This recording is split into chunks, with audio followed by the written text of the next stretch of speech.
Hello, everyone. You're welcome to my channel. This is Edward VA. I hope you're having a wonderful, wonderful day out there. And thank you for stopping by for watching. Please, if you have not subscribed to my channel, do subscribe, like, share, click notification button. So when we're on, you will be notified. You find some juicy, juicy stories.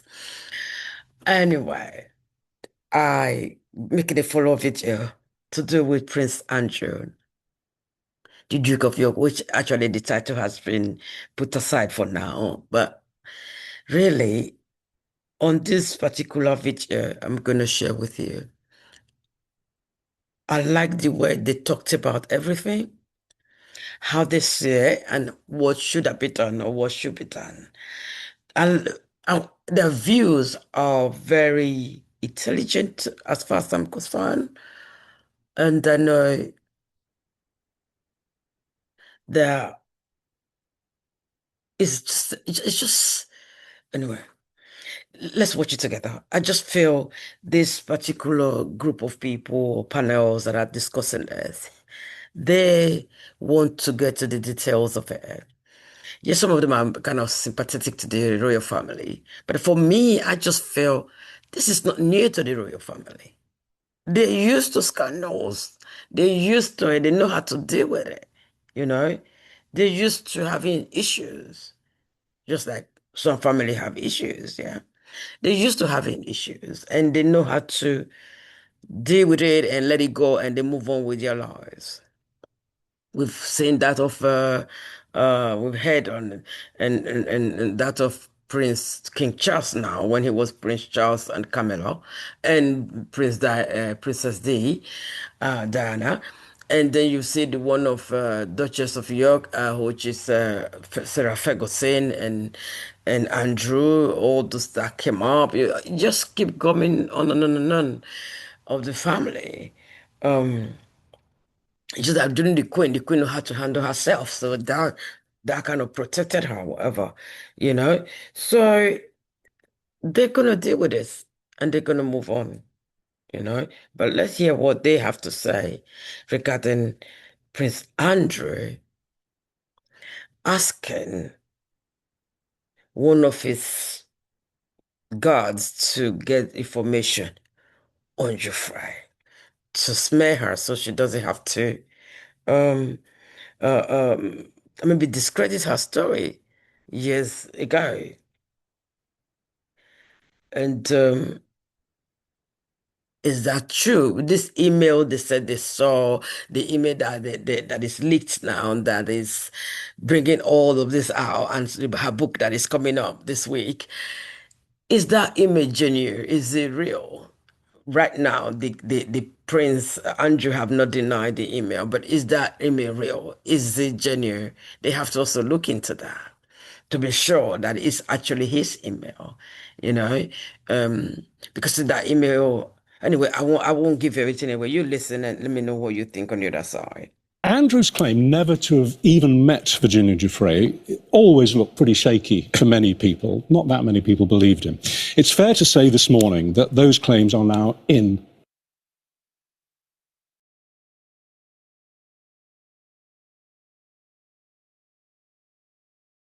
Andrew's claim never to have even met Virginia Giuffre always looked pretty shaky for many people. Not that many people believed him. It's fair to say this morning that those claims are now in tatters because we have this series of emails allegedly between Andrew and Epstein, specifically about Giuffre, conspiring between them, the two men, in February 2011 to smear and discredit her. They discussed her date of birth. They discussed her social security number. They discussed allegations that she had a criminal record in America. And yet 8 years later, Andrew is solemnly telling Emily Maitlis at Newsnight that he's never even heard of her. Does that denial have any credibility left to it? Well, not to me. And I'm still staggered having seen the email that he sent Epstein where he said we're in this together, which was the day after this photograph had been published. Mm-hmm. He didn't refer in any sense of regret or who is this woman? Who is this girl? I don't remember this incident because he's trying to say that the picture could have been confected, fake news, AI, whatever you want to call it. And in that extraordinary email to Epstein, he says, let's play again or play together again. My Stomach churning. It was stomach churning because the inference was, well, I played with her. There'll be others. And that was the last straw for the palace. Of course it was. Yeah, he's either misled. He's lied. Listen, I'm going to say something here. What I want to say is Andrew would have been so ashamed, to own up to what he has done. So he denied it. Yes, he if this particular email is genuine, allegedly that this email was from him. If that's true, he wouldn't want to come up and say, "Yes, I did it. I did it to a minor." You know, he, he want to kind of cover his face, kind of just let it go, not say nothing. Not say nothing or not to own up to it. He had to deny it, you know? Or lied. I mean, He's lied. you can decide which whether you want to be polite or truthful. lied. Yeah. And has he done that with his family, as well as the British public and everybody else? But this hole he's in, he's dug himself in deeper and deeper, and it's squalid, it's sordid, it's absolutely that email nauseating. That email you referred to was revealed last weekend, just over a week ago, and that, yes, showed pretty clearly that he had not spoken the truth, and also he had definitely been in touch with Epstein after he said he'd stopped being in touch with him. The emails this weekend prove the same point, because the emails we're talking about were written in February 2011. He told Emily Maitlis that he'd stopped any communication with Epstein in December 2010. So it's an underlining of that untruth. I mean, where do you start with this one? I mean, it's all about the timing, isn't it? Because we had the allegations about Sarah Ferguson first. She's no longer a duchess. Then we had the email allegations. Sarah Ferguson one came out a couple of weeks ago, that she was communicating, and then this come out as well now. People are wondering, okay, what's going on, you know? I'm just thinking, the royal family, they get it a lot because whatever is happening in their life is public. So you just keep coming and coming and coming at them. Let's see what he has to say, because at the end of the day, this is serious. He could, if it was an adult and Prince Andrew was having anything to do with it, it'd be different, because he said it was a minor. So about Prince Andrew. Then we had the extract of the book coming out, which is due out tomorrow. That was also last week. And by the end of last week, the palace had decided enough was enough. So any pretense that this was Prince Andrew's choice, it's for the birds. This was the palace saying to Prince Andrew, the King, and Prince William saying to Prince Andrew, you need to drop these titles. And even there, we have an issue. He's no longer using the titles, but as a lot of people have noticed, he still actually has them, because until you change the law, he's still the Duke of York. So he's just, the palace speak is it's extant but in abeyance. In other words, they still exist, but you just won't use them. There's a lot of people on this aspect of the title, I'm going to do a video on that actually broke it down. This a royal family writer, whatever she is. Well, she's not one of those experts, you would say, that I agree with most of the time, because she's very hostile towards the couple that I like. Anyway, that's me. But there's a way she explained it that was so good, very, very clever, very simple for anyone to understand about these royal titles, and putting it aside and still be the same. I just believe it's just for the world to just, okay, they do something to punish him or reprimand him or something. They did something to say we are not pleased with what he's done. I think that's just what I think that they're doing. And that is really, really punishment. Now, it's just for the world, the public, to think, Yes, they've done something. Making comment on that, feeling that that is not enough, that actually more should have been done on that front.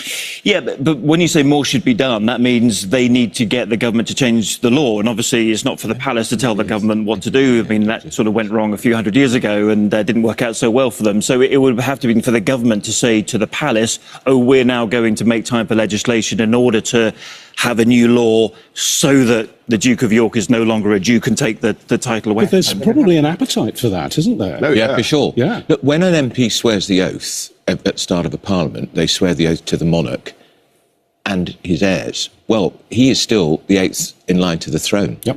Now, you presume you can't take him out of the succession because he was born to that, but he is still, as Chris says, the Duke of York. The title is just in abeyance. It's like it's been put on the top shelf. There will be a clamour, I think, at Westminster to have to strip him of it, and it isn't complicated. People say it, and there's some suggestion the King wouldn't want Parliament being preoccupied with, Yes. because Parliament's got important things to do. If there was a consensus, they could do it very, very quickly. Could do it in Probably an afternoon. They could. And he's still a councillor. Couple of hours. He's still a councillor Yeah. of state, and he's Yeah. still addressed as a prince. Yep. Right, you've got to stop the pussyfooting around here. Yeah, and there Okay. are those calling for him to lose the fact that he's a prince, aren't they? For that to be taken from him as well, including Sky Roberts, Virginia Giuffre's brother. Yeah, that's what he said to me at the weekend, actually. I had a long conversation with them, and yes, he says, well, let's take it a step further. Okay, and he was actually he was full of praise for the King for what he's done. Sky Roberts said, I'm glad that someone like the head of state in the UK has decided that this was the right course of action, but can we not go further? Why is he still a prince? And then you get involved in all these, different conversations about the fact, well, he was born. Sorry, I have to come in here. My own way is that what I want to say is this. He was born a prince. He was born into the royal family. That you cannot take who he is from him. There's just no way. Even if the parliament had to make a law to strip him of that title, he will still be a prince. A prince is always a prince, They might say, don't use the title, but people will still call him prince. He knows within himself. The family knows he's still a prince, It's a succession to the throne. Also, they should ask the public, like most of the people, most Gen Z, they don't even want the royal family. But it's part of UK. It's part of what UK is. We can't say, no, we don't want to have the royal family. Some people like them, some people don't. Some people think it's too outdated. Just forget about it. Move on. But, it's it's part of UK that make UK or England, whatever, So I don't think it's going to happen. Let's hear what it is. Born a prince because he was born the son of a monarch, the late Queen Elizabeth, of course. So it just gets more and more complicated. But as these guys have just said, is it a very simple bit of legislation and could it happen very, very quickly? But you're right to point out the palace are very nervous about, taking up parliamentary time for something such as this. OK, let's hear from Sky Roberts now, because obviously, he's a key part of this story. Virginia Giuffre's brother, who's been speaking about what's happened. I think we've already taken all these necessary steps. Why not just take it another step further and relinquish him of his prince title as well? Although I do know it's tied to blood. Now, I know that's a strong opinion from somebody from the US, so that's obviously comes, with a UK decision. However, there's more to be done here. Yes, when he says there's more to be done, that underlines a sense this morning, Monday morning, that the avalanche hasn't stopped moving. No. When the news broke on Friday evening, I write a column for a newspaper that's published on a Saturday. We had to make some late changes. And as I was writing away, my sense was that this was, and I think generally it was felt, watching bulletins on ITN, for example, on Friday night, that actually a line had now been drawn under this and that it was possible to move on. There's a sense this morning that no, and the line hasn't been drawn at all. And as I say, the avalanche continues to rumble down the mountain. We've got the Giuffre book tomorrow, but also how many more emails are going to emerge from Epstein? But because they keep coming. And there It's of the could be more. congressional inquiry. Yeah. But that line you talk about, well, it got blurred, the Bandal Duke of York, when it emerged, it becomes clear he's keeping the title, he's just not going to use it, and he issues that statement. There's no contrition or any sympathy for the victims. Well, he's not going to show contrition because he doesn't think he's Yeah. not admitting to have done anything wrong. And then the day after, you discover there's another email, as you say, and this time he tried to get the police, the British police, to investigate and smear him. That is really, I mean, that's really shabby. why It's did the so palace not stupid. report him to the police then when he's going down that route? What happened with the protection officer, the guy, the flunky in Buckingham Palace? I mean, look, he's playing his brother here. We have all this, the noble king taking action. The statement was from Andrew himself. It wasn't from the king, and the king's left him with the titles. The king who tried to resurrect him and had him at the Christmas celebrations walking in front of the public 2 years after he supposedly got locked in the tower, which he never was. And even his mother, who with his brother put up the £12 million to settle a sex claim, keep it out of court with a woman he'd never even met, according to Andrew.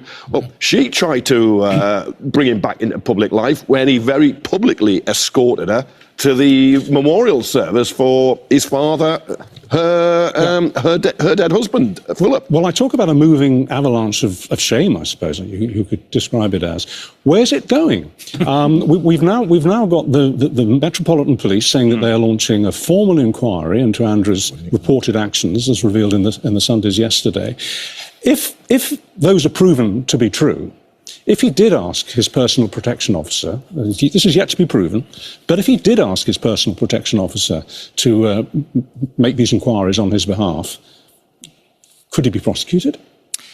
Look, it's the job of, as you saw in the email just there, the PPO, the Personal Protection Officer. His job is to look after the member of the royal family. It's not his job to worry about Prince Andrew's reputation or to start looking at, somebody's criminal record or alleged criminal record in the United States. That's to say, the family says she does not have or did not have. Absolutely. And we don't know at this stage what the Police Protection Officer did with this request that we see in that email. And that's exactly what the police are looking into now. Did the protection officer, but also did the deputy press secretary at the palace act correctly with this information? So, for all we know, the police officer could have said, right, that's not my job, sir, you'll have to refer that to somebody else. But it seems even and that would be the right course of action. We just don't know what happened. So Di Davis, who was the Met's former head of royal protection, has been saying that asking a public servant, anyone from the palace or police, to commit these inquiries is inciting them, aiding them and abetting them to commit misconduct in a public office. I'm sure that's right. And I'm sure there's data protection issues too about what was he doing with somebody's social security number or national insurance number. This is a monarch. This is the eighth in line to the throne. Treating her like a piece of... just like a criminal. And yet he's the one who... Well, this is a classic syndrome, isn't it? We all know that this syndrome exists, that victims are very often challenged by attempting to shame them. It's a known trope. And on the face of it, that's what seems to have happened here. She was speaking out. Her photograph was about to appear in the Mail on Sunday. The allegations were about to become excellent that she was making against Andrew. And you see that this flurry of emails between him and Epstein, who is alleged to have sex trafficked her 3 times to Prince Andrew, discussing how they can discredit this victim. This man, this royal slime ball has been playing. He's the victim. I'm the victim here all along, and it adds to the nausea you feel about him. And he treated staff. You had some dealings with him. He treated staff badly. He was offhand. He was rude. People were servants in the most servile way. And look, if there's any blame, it does not get attached to the personal protection officer. We don't know whether he reported it up or whether he just put it in the bin and ignored it. But there should be no blame there. I think there are questions to be asked about the palace when they knew Andrew had done this. What action did they take? Did they say to him, "You can't do this. You shouldn't do this"? But if he did do it, was that criminal behaviour? Well, I think it is because certainly it's data protection issues. And to ask a police officer, it's not his job to ask a police officer to investigate, is it? No, and it just isn't. Yeah, potentially encouraging them to do something that they're not supposed to do. Chris, what about how this looks for the king? Because there are those people who are saying that not strong enough action hasn't been taken over this, that he sort of gave him the option to give it up rather than stripping the titles from him. We know the King's going to the Vatican this week. Is it all going to be overshadowed by what's going on with Prince Andrew? Yeah, no, I don't think Andrew was given any option, really. This was going to happen. And actually, a senior courtier in the palace said to me on Friday that, oh, well, that was a busy day, but it ended well. In other words, this is exactly what the palace wanted to happen. Yeah. And it did happen. And this was the quickest way they could think of doing it. Basically, if there was a better way of doing it and a quicker way of doing it, then they would have taken that option. But getting Andrew to voluntarily drop these titles was the quickest way they could go about it. But you're right to say about distraction, because this week in the Vatican, something will happen that's not happened for 500 years, not since the time of Henry VIII and the Reformation in the 1530s, for anyone who knows their Tudor history, when the king will pray alongside the Pope in the Sistine Chapel. What the palace doesn't want is for this story, and for people like us, still to be talking about this on Thursday when he's about to meet the Pope. Well, with the book, historic. With Giuffre's memoirs coming out tomorrow, Tuesday, yeah, we probably are going to be talking about it. I want to ask you this, Chris. You have very good contacts in the palace. Was the King's motivation in making this happen at the back end of last week, in the announcement on Friday, was it simply because his brother had been caught out in the lie when he'd said to the public through Newsnight that he'd had no contact with Epstein after December 2010, when in fact he had, and was even predicting future contact, let's play again? Or was it because they think there's more to come out and it was better to do what they've done so far now rather than wait for more scandals? It's a good question. I mean, I don't think they know if there is any more to come out, as we've seen from the emails we were just discussing about whether or not he kept in contact with Epstein after the point at which he said he cut off all contact. What this alleged email apparently says about him asking a police protection officer. I don't think they know what's coming down the track. But what they did come to a decision last week was enough is enough. We've had all of these stories. They keep coming out. There's always a distraction. Even at the funeral of the Duchess of Kent, somehow, and I don't quite know how this managed to happen, somehow every time Prince Andrew appears in public, he's not the man at the back looking a bit bashful. He's the man right at the front. There was this moment, wasn't there, with Prince William that seemed awkward, totally blanked him. When William had wanted nothing to do with his uncle Andrew, who was trying to have a conversation with him. And reportedly, in several Sundays yesterday, I think it was on the front page of the Sunday Times, Prince William does not want Andrew at his coronation anywhere near. Yeah, I mean, it's a bit early to be talking about the guest list for the next coronation, of course, but I think you'd be right to say that Andrew, for example, we know for a fact is no longer welcome at Christmas. You know, don't come to Sandringham, you ain't wanted there. But as far as the coronation goes, look, it's a long way off. But what both palaces, Kensington Palace and Buckingham Palace, are saying now is that the King and Prince William are in lockstep on this one. They're totally acting together. Just your thoughts. I'm saying, he still continues to enjoy the trappings, to most people watching this program. He's still got the trappings of royalty, because he's still living in that enormous Royal Lodge, 30 rooms. I've told this before, when I interviewed him when I was on the Telegraph and Mail, I went there. I was blown away. I thought it was going to be a hunting lodge. How is he paying? Given that he only has a small naval pension, officially, how is he paying for the upkeep and the rent? And why does he need somewhere that big? And you know, the questions need to be asked about that. And where those questions won't be asked is in Parliament. Because in the House of Commons and the House of Lords, the speakers will bar any questions about the royal family. We've got a hereditary ruling family that's put on a pedestal here, and it's embroiled in a huge sleaze scandal. Now Kevin's getting excited. He can now whiff a Republican aroma. It ain't happening, Kevin. Will not. It ain't happening. He's got good causes. Prince Andrew is being dealt with. The royal family will continue to flourish. They should be scrutinised and held accountable. The royal family will be concerned about the fact that any negativity like this does encourage those who take a closer look at the royal family and say, well, hold on a rampage. I mean, in this country and abroad, because everything that Prince Andrew does is seen through the prism of the institution that his brother leads, of course. So that is the problem. And, will it lead us to a republic? No. I mean, I think it's highly unlikely, but let's see. But, I mean, the palace is worried about how this, reflects on them. I asked where you all thought this might be going, and about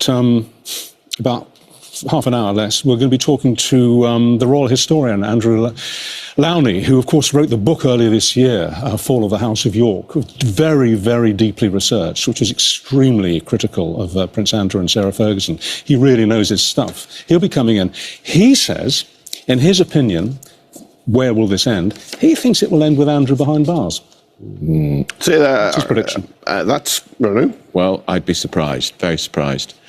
Getting rid of the Duke of York title, by the way, is very significant. The late Queen, that was a very special title for her because her father was the Duke of York before he became the king. So she gave that very special title to her very special son.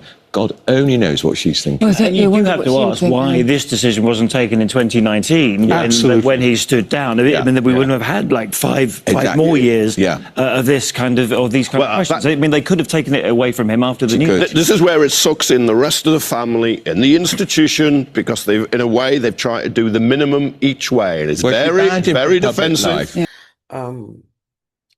It's amazing to hear because most of the time, all I always hear or the allegation that always come is to do with some other stuff, other royals. But anyway, King Charles chose to do this, maybe to save the day, just to save them from all that might be coming, because we don't know what they know, because they will never tell you what they know. It's possible the royal family knew this was going to come out before it came out, because sometimes they do this to some people. They let them know this is coming out, so get ready, so that person can be ready and put a plan out or statement out, whatever.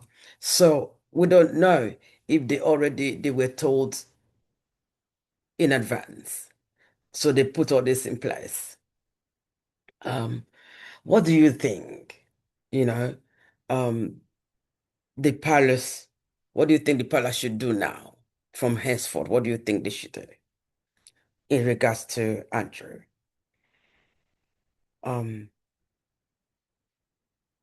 my own case, do you think the palace knew all along? All this, maybe they knew about this email way in that 2011 or whatever what that year was that he wrote this. Do you think they knew a little bit about this story? The family knew. Do you think about it? Think they knew? Don't forget, leave us a comment. Also, I want to also, what do you think about the police protection officer? Do you think he should be blamed if he actually did what he was asked to do? He should be blamed for it, or should he have reported it? Or do you think he reported it to the royal family? They knew about this anyway. They knew about it, because sometimes they knew about society. They don't say. They just had to deal with it, put it there, shut it down. Or if it come out, then we know what to do from there. Also, do you think that the king didn't want to ignore the king didn't want to ignore the whole situation? Because if he does, then it's going to be a problem. People are going to say, oh, he ignored it, didn't say nothing, they act anyway. Or you think the best thing he did was to put his statue on the side for now? You think that was the right thing to do?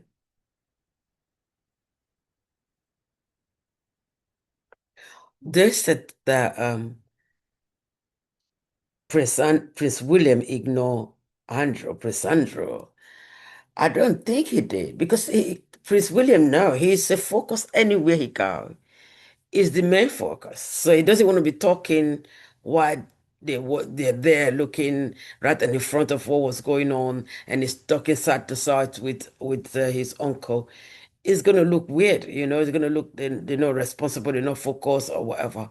He's answering, nodding his head. That's my take. I don't think he ignored him. I just think he didn't want to talk to him at that point, because he is a focus in that event that they were in, or whatever where they were in. We were also told that Prince Andrew is very rude, to his staff, and however he treats them very, very disrespectfully, I would think. Oh my word. What was that a shock to you? Was a shock to me? Like, really? Anyway, let me know what you think of all this story. Um, the broadcaster that was talking, I was saying, well, the victim is always, you know, sometimes being oppressed. The victim is always at the bottom of the ladder. They're always trying to make them feel bad, and so for so that reason, some victims don't want to come out. I know that. So, what do you think about that as well? Thank you for watching today, and I'll be bringing more of this news. Um, yeah, UK is there. It's a story today. It's a story for this whole week, I think. Even by next week, I hope no more come out. Are you asking myself, how did they get this email? How is it coming out? He's, well, maybe others are going to come out too. Who knows? Oh my word, Prince Andrew. What he needs is Jesus. Period. He just needs Jesus to run to confess to repent to ask for forgiveness, to ask for a life transformation by the power of the resurrected Christ. That's all you need now. Anyway, please, if you have not subscribed to my channel, do subscribe, like, share, click notification button. When I'm on, you will be notified. See you soon. Bye-bye.